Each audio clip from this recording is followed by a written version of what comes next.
सूर्य नमस्कार। सूर्य पृथ्वी पर रहने वाले सभी जीवों के लिए ऊर्जा का स्रोत है। सूर्य नमस्कार हमारे शरीर का संपूर्ण और संतुलित विकास करता है, मन को एकाग्र और बुद्धि को कुशाग्र करने में मदद करता है। आध्यात्मिक उन्नति के लिए सूर्य नमस्कार को महत्वपूर्ण माना गया है। सूर्य नमस्कार 8 अलग अलग आसनों की मदद से 12 चरणों में क्रम से किया जाता है। सूर्योदय और सूर्यास्त के समय इसे करना ज्यादा फायदेमंद होता है। सबसे पहले आप अपने दोनों पैरों को आपस में जोड़ते हुए बिना कंधों को झुकाए सीधे खड़े हो जाएं। सुनिश्चित करें कि आपके हाथ शरीर के समीप हों और आपकी ठोड़ी जमीन से समानांतर हो। अपने शरीर को दोनों पैरों पर समान रूप से संतुलित करें। इस स्थिति को समस्थिति कहा जाता है। पहले चरण को करने के लिए सांस लेते हुए अपने दोनों हाथों को आपस में जोड़ें और अपनी छाती के समीप नमस्कार मुद्रा में ले आएं। इसे प्रणाम आसन कहा जाता है। अब सांस छोड़ें। दूसरे चरण में धीरे धीरे सांस अंदर लेते हुए अपने शरीर को कमर से ऊपर की ओर खींचें और अपने दोनों हाथों को अपने सर के ऊपर ले जाते हुए अपने सर और कमर को पीछे की ओर झुकाएं। अपनी टांगें सीधी रखें। इस आसन को हस्तोत्तनासन कहा जाता है। अब तीसरे चरण के लिए धीरे धीरे सांस छोड़ते हुए अपने शरीर को आगे की ओर तब तक झुकाएं जब तक आपकी दोनों हथेलियां आपके पैरों के दोनों तरफ जमीन को छू न लें। ध्यान रखें कि नीचे झुकते समय आपकी भुजाएं और सर एक ही साथ में हो। इस आसन को पादहस्तासन कहा जाता है।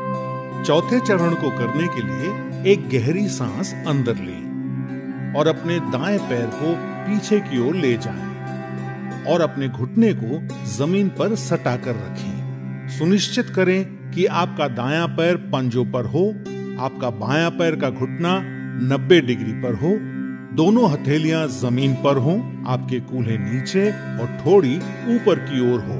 इस आसन को अश्व संचालन आसन कहते हैं।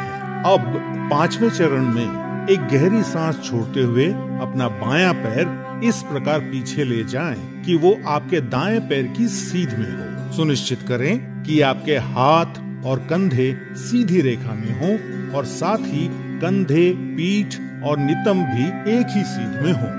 इस आसन को संतुलन आसन कहा जाता है। इस स्थिति में धीरे धीरे सांस लें। छठा चरण, सांस छोड़ें।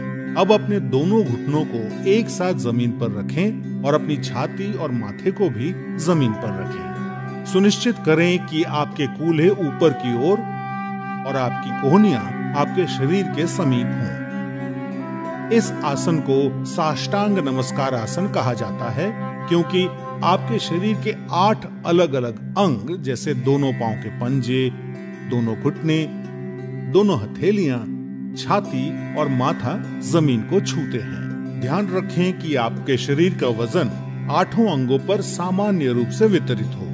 अब 7वें चरण के लिए सांस अंदर लेते हुए अपनी श्रोणी यानी पेल्विस को नीचे लाते हुए अपने सर और छाती को आगे की ओर सरकाएं और अपने शरीर के ऊपरी हिस्से को नाभि तक उठाएं। सुनिश्चित करें आपके पैरों के पंजे बाहर की ओर और टांगे सीधी हों।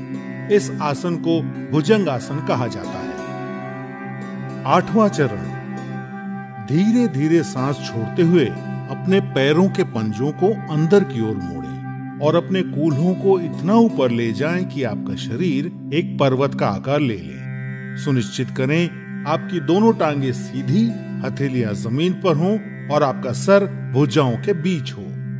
प्रयास करें कि आपकी एड़ियां जमीन को छू सके। इस आसन को पर्वत आसन कहा जाता है।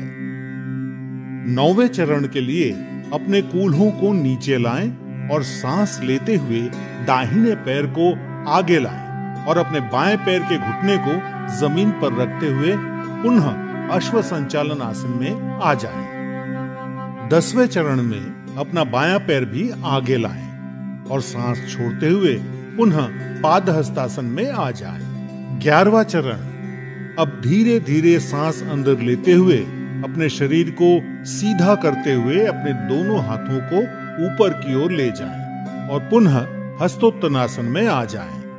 सुनिश्चित करें कि ऊपर आते समय आपकी भुजाएं और सर साथ में ऊपर आए। 12वां चरण, धीरे धीरे सांस छोड़ते हुए पुनः प्रणाम आसन में सीधे खड़े हो जाएं। अब इस पूरे अनुक्रम को अपने बाएं पैर से दोहराएं। सूर्य नमस्कार से आपके फेफड़ों की क्षमता बढ़ती है। सूर्य नमस्कार आपके मेटाबॉलिज्म में सुधार लाता है और मधुमेह के प्रबंधन में उपयोगी पाया गया है। सूर्य नमस्कार अंतःस्रावी ग्रंथियों यानी एंडोक्राइन ग्लैंड्स के स्राव को नियंत्रित करता है।